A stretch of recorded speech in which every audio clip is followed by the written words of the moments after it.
A former IndyCar champion will be driving the Truck Series at St. Petersburg in a couple of weeks, and Ram's new TV show winner and the full-time driver of the number 14 truck for Calling Racing has just been revealed.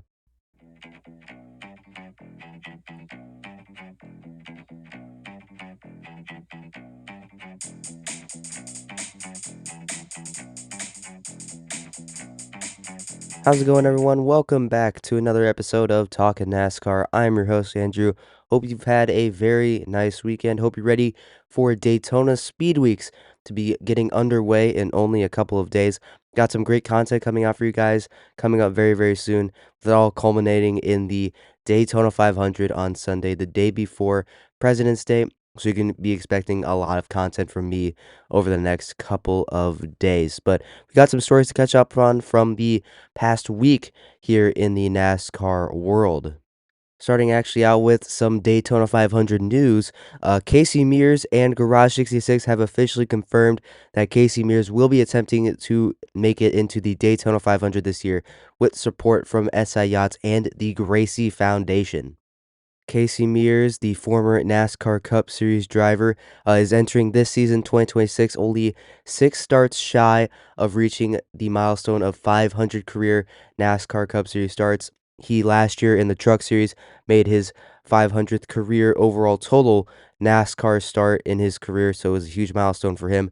This year he's going to be going for his 500th career NASCAR Cup Series start, so he does have to make this race at the Daytona 500 to officially get the 595th career NASCAR Cup Series start to get one step closer to 500. But yeah, Casey Mears is going to be attempting to make his first Daytona 500, I believe, since 2018, I'm pretty sure. Regardless, I'm excited to see how Casey will do. He's a veteran driver, knows how to drive the super speedway races, so I'm rooting for Casey Mears. Do I think that he will get in? It's definitely going to be an uphill battle for him going forward. It's definitely a tough field that he's going to have to be racing against to get into the Daytona 500. But good luck to Casey Mears, Carl Long's team, Garage 66. We'll see how they do in qualifying and in the duels coming up very, very soon this week. Moving on, we got some official news that wrapped up the NASCAR antitrust lawsuit. We got word about actually 3 days ago that the lawsuit has been officially dismissed and that 2311 Racing and Front Row Motorsports have signed the new charter agreement made by NASCAR and will be allowed to compete as charter teams in the 2026 NASCAR Cup Series season. While it was reported about a month ago, or a little bit over a month ago actually, that the two sides, NASCAR and the teams, have come to a settlement, it has been officially announced that the case has been dismissed. So thank goodness. Just wanted to get that out there. Not many more details revealed besides that the teams signed the new charter agreement, and we'll see where this goes from there. But it's great news to hear that it is officially over, the antitrust case between the teams and NASCAR. Moving on, NASCAR made an official announcement that the Charlotte Roval is out for all three series this year in 2026, and that the Charlotte Oval will be returning for all three series chase dates coming up later this season. In my opinion, this is a really good move. It's not going to be nearly as eye-catching as the return to the chase format, like that announcement was, or the return to Homestead, Miami for the championship finale for all three series. It's not going to be nearly as eye-catching as that, but it's definitely a good move that NASCAR is making, especially for the Cup Series, being that the NASCAR Cup car is the next gen car, the Gen 7 car. I guess it's probably the Gen 7 because the next gen, I mean, we're what, like 3 or 4 years into it at this point now, so I guess we can stop calling it that. But either way, the new car for the Cup Series, it doesn't really work well with road courses. Getting rid of it, going back to a mile and a half oval that the Charlotte Oval is, it's better for the Cup Series. They race really, really well there. I think it'll put on a really good show at the Charlotte Oval. And then for all the other two series, the Truck Series and the O'Reilly Auto Parts Series, I still have no doubt that they won't produce really good racing overall as well. So NASCAR making it official that for all three series chase dates, the Charlotte Oval will return. The Charlotte Roval will be phased out for this season. Moving on over to the O'Reilly Auto Parts Series, Joe Gibbs Racing announced that Gio Ruggiero will be driving in two races for Joe Gibbs Racing in the O'Reilly Auto Parts Series. He will be driving the number 19 car both at Daytona to open up the season and at Echo Park Speedway in Atlanta, Georgia to open up the season. Right now, that car is slated to be taken over full time by Brent Cruz as soon as he is eligible age wise. He is still only 17 years old, but once he turns 18, he will be taking over that car full time this season. He will miss the first 6 races of the season for the O'Reilly Auto Parts Series in that number 19 car. So Joe Gibbs Racing still has to find a driver for to fill those other 4 races, or drivers in this case. But I imagine Gio Ruggiero could be getting another shot if he does impress in these 2 starts. Gio Ruggiero right now is the full-time driver of the number 17 truck for Tricon Garage in the Craftsman Truck Series. He got a win last year at Talladega. Gio Ruggiero had a fine rookie year last year. Didn't wow anybody, but he was a really good driver in the ARCA Menard Series. He's actually going to be making 6 starts for JGR in the ARCA Menard Series in the number 18 car. So JGR really does like Gio Ruggiero. Gio Ruggiero's got a lot of support behind him from Toyota, so he definitely could have a future in the O'Reilly Auto Parts Series going forward. But we'll see how he does in these first 2 starts for JGR in the number 19 car at Daytona and Echo Park Speedway coming up very, very soon. Gotta jump back down to the Truck Series real quick because we got a lot of Truck Series news coming up here these next couple segments.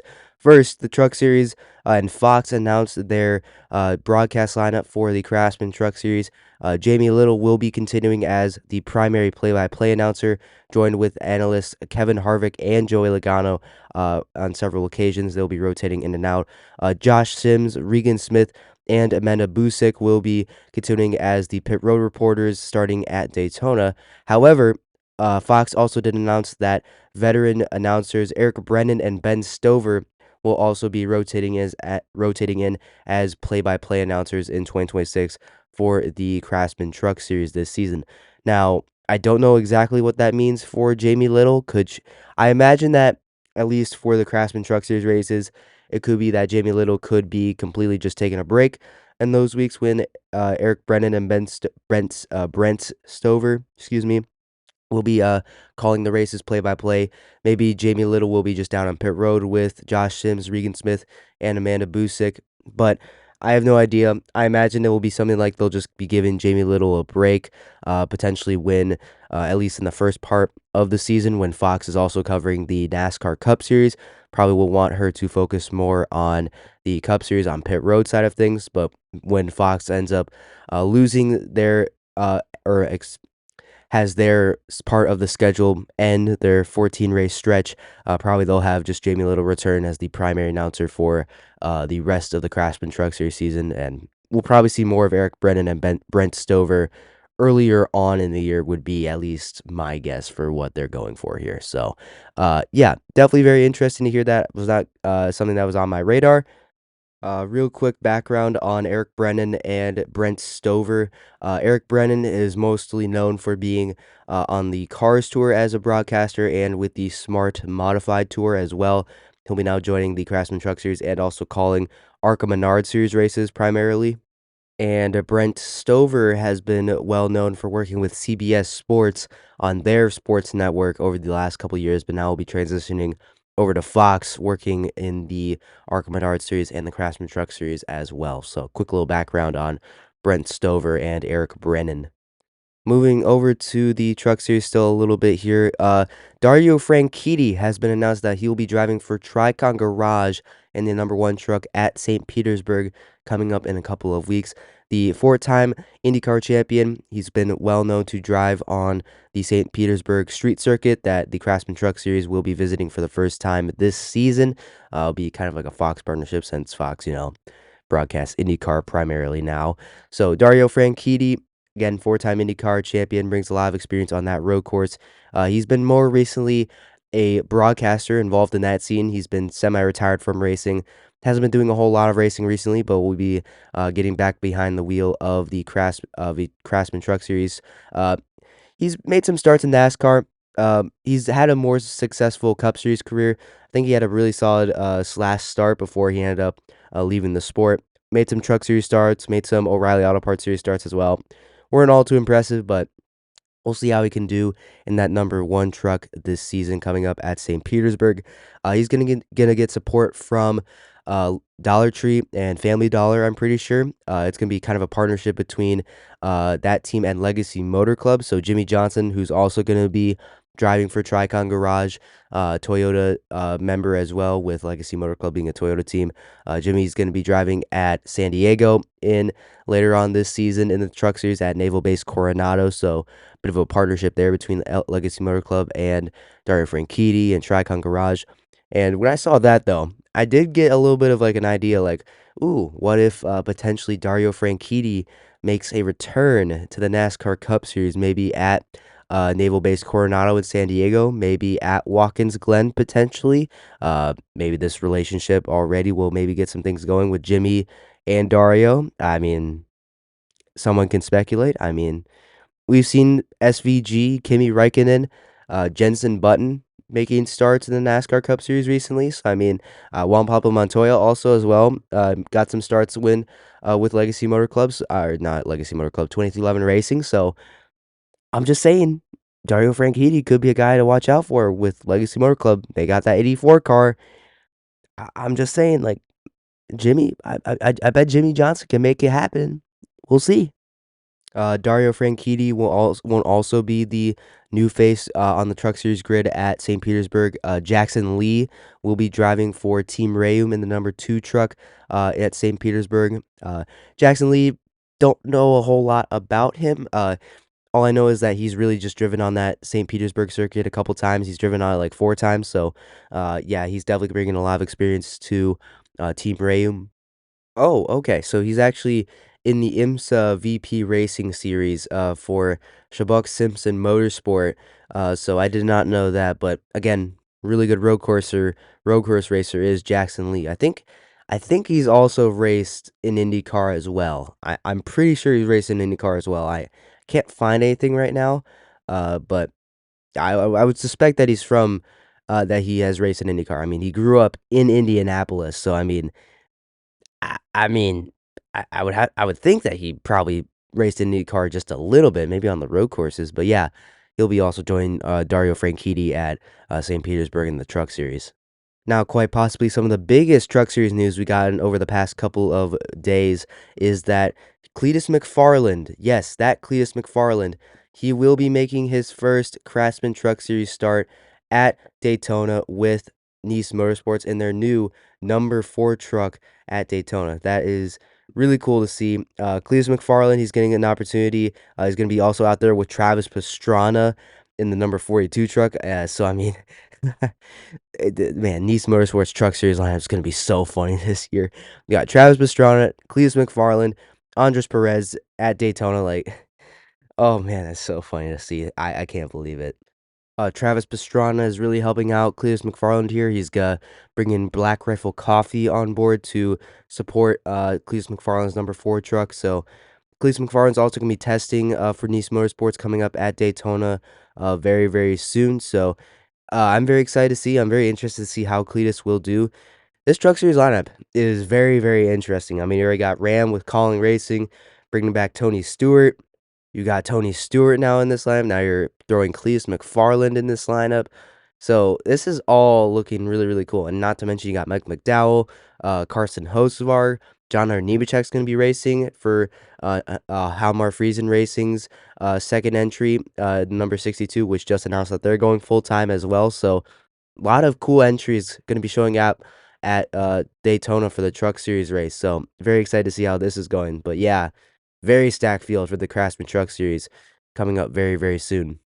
I just mentioned him, but yeah, Carson Hocevar, got some news on him. He and Inspire Motorsports just announced that Carson Hocevar has signed a new long-term contract extension that will, quote, take Carson Hocevar with the team into the next decade. So into the 2030s, Carson Hocevar will be with Spire Motorsports. Yeah, this is a very good move by Spire Motorsports, locking up their guy for the next couple of years for the long term.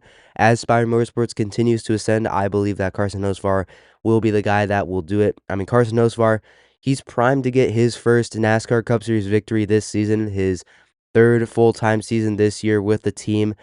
Started with them back in 2024, and now in 2025 came so close to getting some race wins back at Michigan. So he's definitely got the raw speed. Has some refining around the edges to do, some edges to be smoothed out for Carson Hocevar, but with more experience and more races under his belt, Carson Hocevar will definitely get that. So Spire Motorsports locking him up, securing some future with Carson Hocevar. I mean, Spire Motorsports has a lot of good development drivers that they can choose from. I mean, they're a Hendrick team. I mean, they could be very well the team that gives Corey Day his shot in the NASCAR Cup Series when Hendrick Motorsports wants him to get him a ride.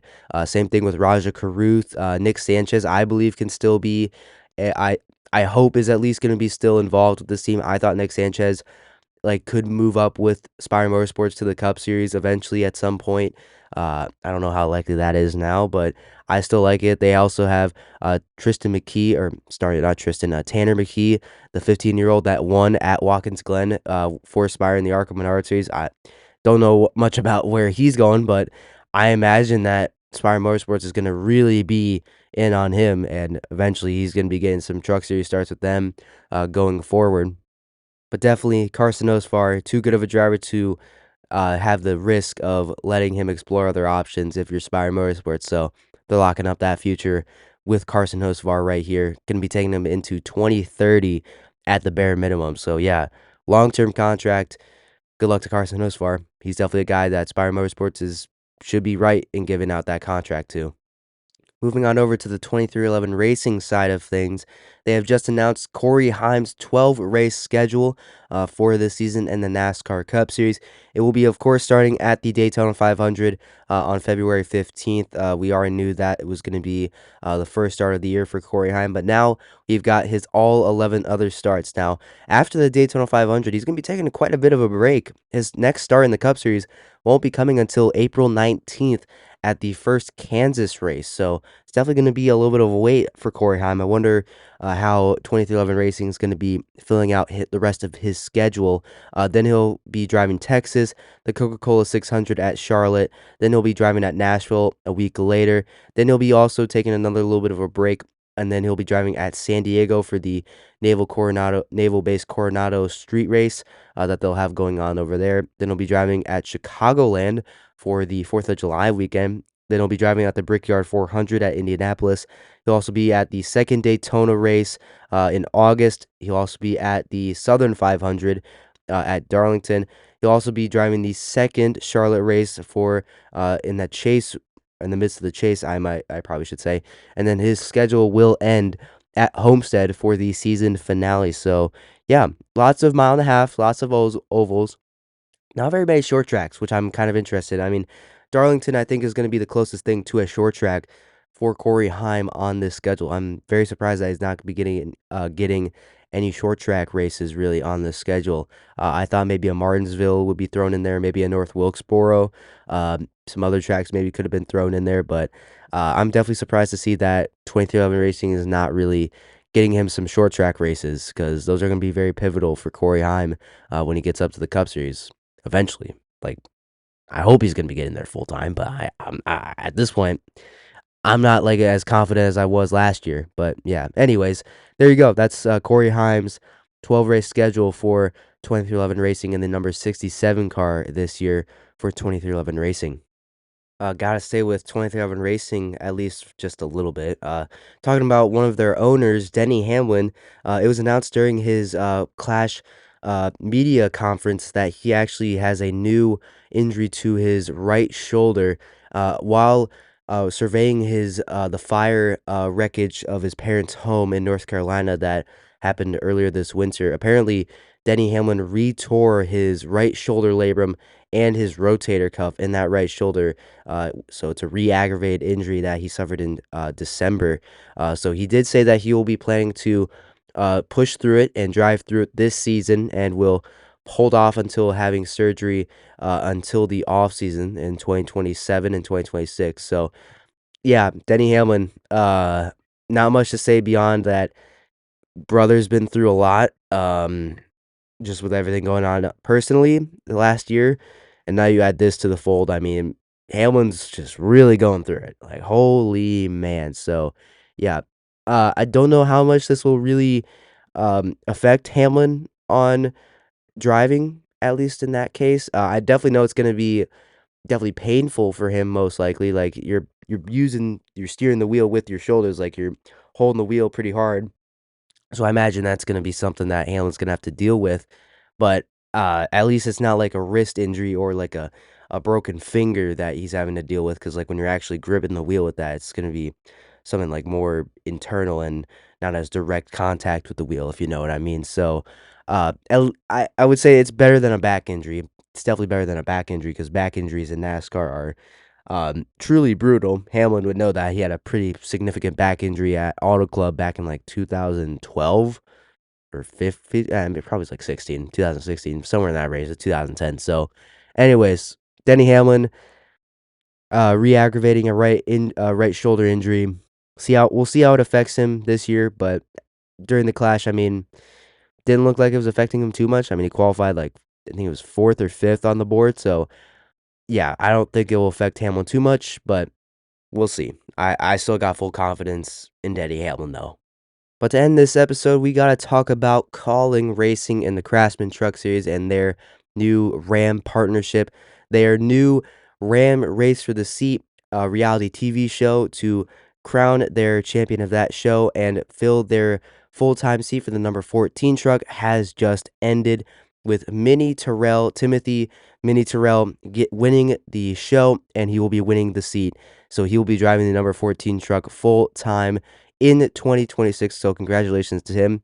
I'll get to the show in a second, but yeah, Mini Terrell, from what I saw on that show, definitely earned it. He was very consistent throughout the entire show, was winning a bunch of those challenges, keeping up with the rest of the field, earning many points as well. So congratulations to Mini Terrell. Out of everyone in that field, I think that he was probably the one that was most likely going to be the one that could probably get it. Like outside of him, I was maybe thinking Michael Christopher Jr., another late model racer from up north. Landon Huffman, another, modified champion, I thought was also gonna be, heavily involved in that, conversation as well. Cade Brown, a young 19-year-old prospect, was very interesting to watch. I thought he was gonna be another one to keep an eye out as the competitions went on. Kinda fell off towards the end, but he was definitely someone to keep an eye out for as well. Tanner Reef, the brother of Tyler Reef, they call him Tanner Rife. I'll believe it when I see it, I'm not sure that's actually how you pronounce their name, but I'm gonna saying Reef. Anyways, Tanner Reef, brother of Tyler Reef, who's actually driving in the Craftsman Truck Series. I thought was also going to be a guy that would show up with a lot of speed. Didn't show up with nearly as much as I thought. Was also had a attitude that was something that I did not really like overall. But anyway, uh, I thought out of all the competitors, Mini Terrell though was definitely the guy to keep an eye out for and was definitely the heavy favorite heading into it. But Carson Ferguson as well kept it close all the way up until the final episode, episode 8, but I definitely really enjoyed that show overall. Congratulations to me, Terrell, once again. And speaking of Carson Ferguson, the young dirt racer out of North Carolina, the guy who just came short to Mini Terrell, will actually be still driving Ford Calling Racing in the Craftsman Truck Series. He'll be driving in the free agent truck, the number 25 truck at Martinsville, coming up later this season. So, not a total loss for Carson Ferguson. I mean, he won like I think $50,000 in that cash prize race that they ended off with, and he's getting a chance to race for Calling Racing to get his name out there. So still a good overall consolation prize, I would say there. But now pivoting to the show overall as a whole, I thought it was really good. It was definitely very entertaining. It kept me coming back to watch those episodes. Uh, I thought the challenges were really creative. Having the Legends cars, the late model cars. I'm not going to try to spoil it if you haven't seen it too much, but I thought they handled it really well. Jacob Laughlin, I thought was a really good host. I like to see all like the thought processes that were going through owner Matt Collings' head, what his thought processes were. Ty Norris, the president of or not the president of the team, the competition director, and Chris Rice, the CEO of the team. I thought it was really cool to have like an insider look at what they were going through. I thought the challenges overall though were really good. All the driving challenges and some of the other driving challenges though were really thought out well. They fit the style of what they were trying to challenge these drivers to compete for the seat because it wasn't all just driving, it was other things. So I was really impressed to see what Colin did and Ram did. Uh, it was overall really good show. I thought it really was, and it sounds like they are going to be doing another season of it. So that's going to be really exciting.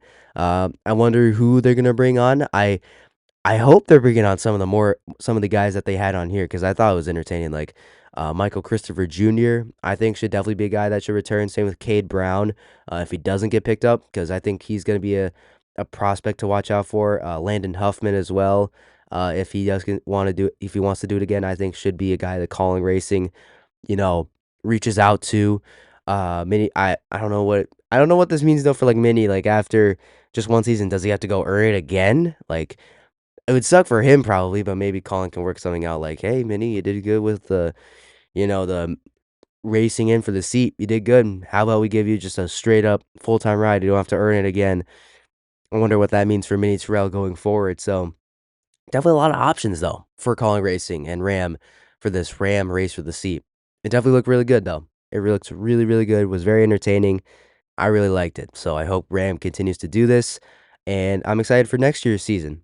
But that's going to do it for this episode, everyone. Hope you enjoyed this one. If you did, make sure you leave a like if you're listening on YouTube and subscribe to the channel. Also, follow the show so you don't miss another episode. We got a lot more coming up as Speed Weeks are getting ready to get underway. And if you like what I'm doing over here, go check out Talking Sports with Miles and Andrew. Talk about sports overall as a whole. So, basketball, football, baseball, all those sports, hockey, soccer, tennis, a little bit of NASCAR here and there. It's mostly the big stories. So if you want to go check that out, links will be down in the description, and I will see you in the next thing that I do. So take care, everyone.